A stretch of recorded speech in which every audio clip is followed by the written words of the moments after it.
Како резултат на пожарите во Грција и големиот број на жртви и настрадани, Општина Карпош отвара 2 пункта за собирање на хуманитарна помош. Едниот ќе биде овде, во просториите на спортската сала во основното училиште Лазо Трповски во Карпош 3, а другиот во спортската сала во основното училиште Владо Тасевски во населбата Козле.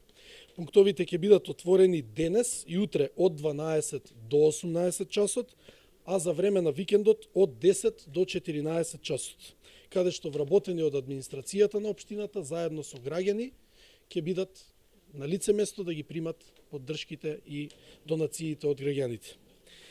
Во овие моменти најбитно е да ја покажеме нашата хуманост и солидарност. Ве повикувам сите граѓани на Карпош, поголем дел од продуктите да ги донираме и да помогнеме во вид на вода, конзервирана храна, средства за хигиена и дезинфекција, пелени за бебиња, а дополнително на овие пунктови ќе бидат истакнати и сметките за донации во парични средства. Карпош од секогаш бил символ на хуманост и солидарност.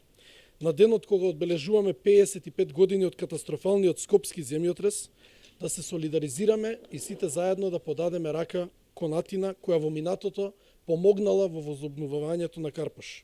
Улицата Атинска, која се наоѓа во Карпош, е потсетник на хуманоста која што Атина некогаш е имала кон Карпош. Сега е време ние да возвратиме и ние да одговориме.